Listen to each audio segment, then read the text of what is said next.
Hi everyone, here is Ricardo Vargas, and today, of course, I want to talk about the current market instability caused by the US tariffs and all these global trade tensions. While many of us see these issues as problems for governments or financial markets, we need to understand there is a real impact in the projects we are handling.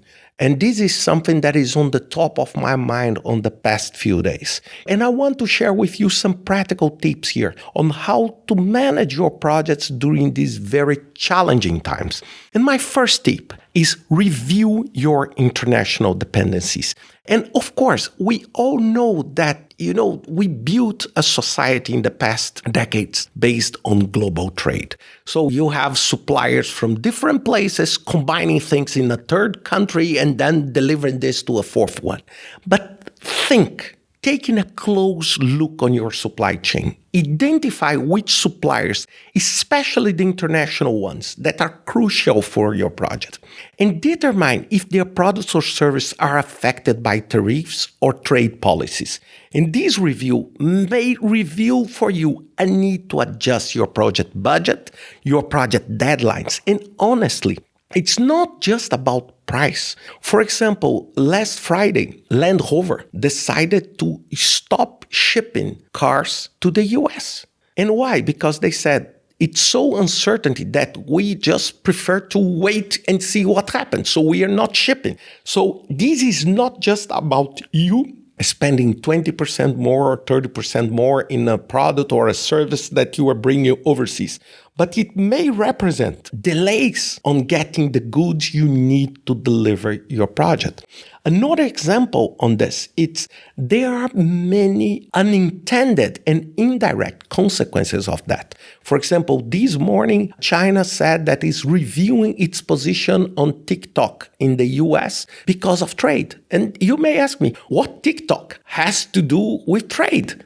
But it's the relationship between countries. This is the consequence of this very volatile environment. So you need to understand that your project schedule may be affected. You may raise risks. You may have over budget because of these tensions that we are seeing. And this drives me to the second tip. You need to diversify your supply chain. Relying on a single supplier or country can be quite risky today. Look for alternative sources in different regions, even local options. While these alternatives may not be as a low cost today or the most effective cost, they can offer more stability in the long run.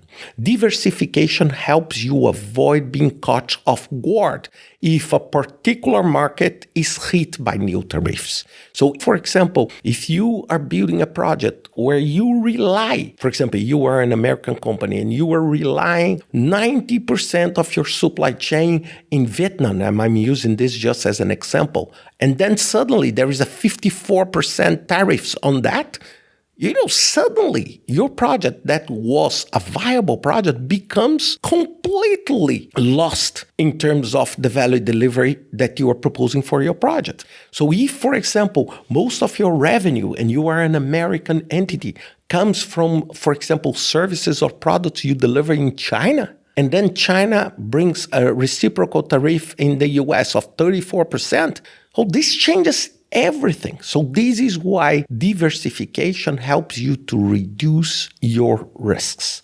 The tip number 3 is update your risk analysis. Now, of course, if you are good on risk management, now you need to become paranoid.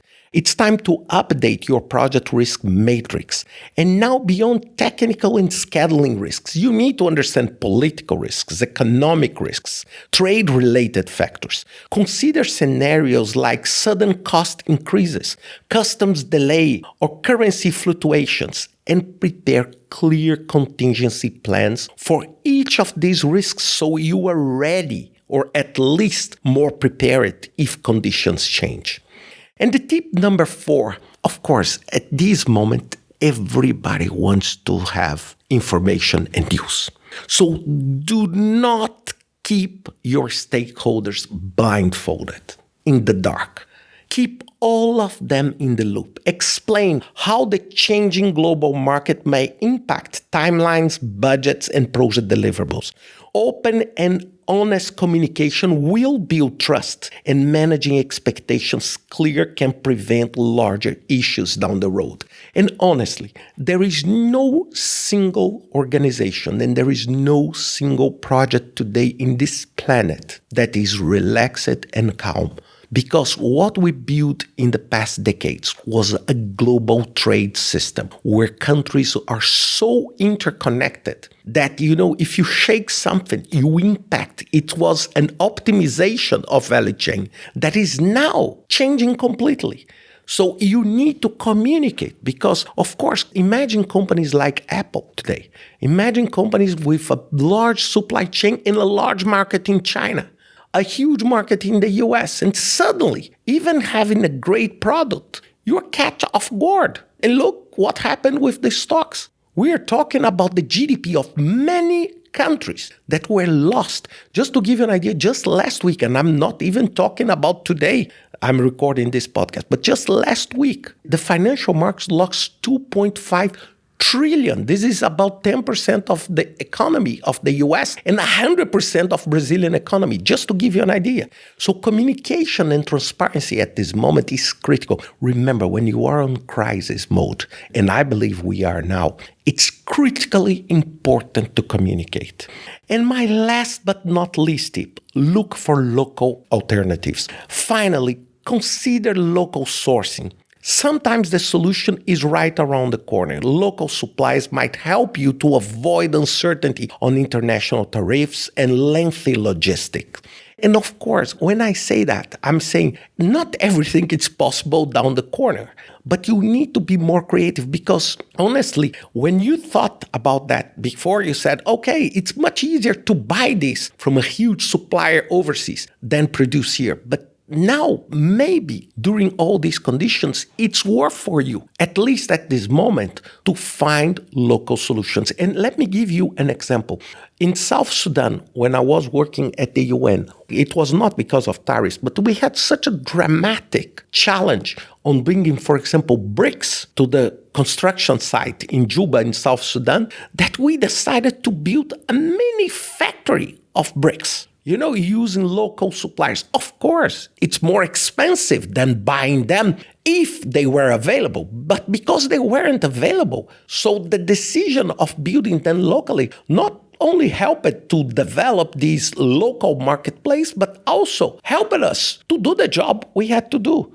So look for these local alternatives. Of course, when I'm talking about, for example, an AI technology or something that you need to import, then it's different. But you need to think always about that. And just to wrap up, navigating these trade tariffs and market instabilities requires clear-eyed assessment and a very proactive planning. By reviewing your dependencies, diversifying your supply chain, updating your risk analysis, creating a very open communication process and exploring local alternatives, at least you can steer your project through these uncertainty times with more confidence. I'm not saying it will solve all the problems, but at least it's far better than sit and wait. So thank you for listening. I hope you have a wonderful week and see you next week with another 5 Minutes podcast.